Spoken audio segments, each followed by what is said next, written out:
In this episode of Cosmos, we're going to be talking about the Big Bang Theory.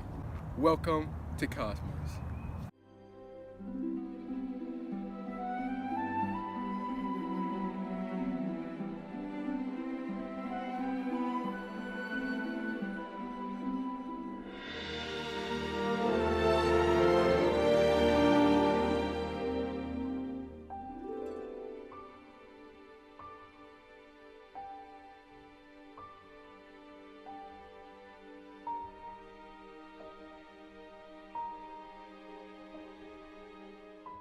You might ask yourself, what is the Big Bang Theory? The Big Bang Theory is the leading explanation of how the universe was created. We started from a small singularity, inflating over 13.8 billion years into the cosmos we know today. The discovery of the Big Bang Theory was made by Belgian Catholic priest Georges Lemaire. He argued if matter was receding, then in a distant past, the universe was way smaller. And if we can go farther back, the universe was in a more compressed and compact space. Many people found Lemaire's findings skeptic. Editing found it repugnant. Einstein found his math was correct, but his physics were abominable. It violates two laws. First, the law of thermodynamics, saying that nothing can destroy matter or energy, and also violates the law of entropy, saying that systems of change become less organized over time. And also, during the inflationary period, it also violates the rule that nothing can be faster than the speed of light. For the Big Bang Theory, the universe in a bubble was 1,000 times smaller than a pinhead. Imagine the most hottest and densest thing.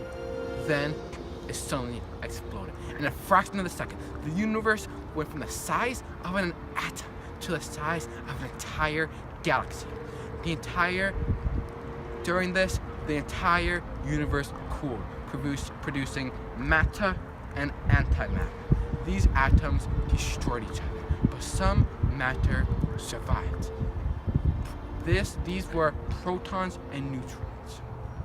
300,000 years later, the universe had cooled to 3,000 degrees. Atomic nuclei began to capture electrons to form atoms. The universe was now filled with helium and hydrogen gas. And now I will have my friend Carl Sagan tell you about cosmic radiation. Thanks, Neil. Scientists have also discovered a predicted thermal imprint of the Big Bang, the cosmic microwave background radiation. The existence of the CMB radiation was first predicted by Ralph Alpharin in 1948. It was then observed inadvertently in 1965 by Arno Penzias and Robert Wilson at the Bell Telephone Laboratories in Murray Hill, New Jersey. The radiation was acting as a source of excess noise in a radio receiver they were building. Coincidentally, research at nearby Princeton University, led by Robert Dick, including Dave Wilkinson of the WMAP science team, were devising an experiment to find the CMB. When they heard about the Bell Labs result, they immediately realized that the CMB had been found. The result was a pair of papers in the Astrophysical Journal, one by Penzias and Wilson detailing the observations, one by Dick, Peebles, Roland Wilson giving the cosmological interpretation. Penzias and Wilson shared the 1978 Nobel Prize in Physics for their discovery. The CMB radiation was emitted 13.7 billion years ago, only a few 100,000 years after the Big Bang. Thus, since the light has traveled this far, we can learn much about the physical properties of the Big Bang and the early times of our universe. Thank you, Carl. You must ask yourself why the Big Bang is so important. The Big Bang essentially made the entire universe and all the forces, stars, planets in it. And without it, mankind wouldn't exist. Thank you. Well, it's alright.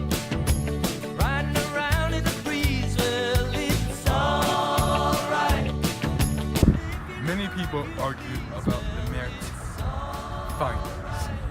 Okay, I gotta start that over. That was a mess. Many people were very skeptical about Lemaire's.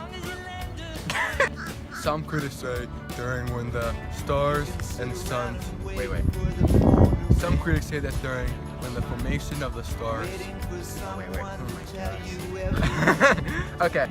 Thanks, Neil. Scientists have also discovered a thermal... You made a noise! The discovery of the Big Bang was made by Catholic. I'm so sorry. Okay. Help me. Send help.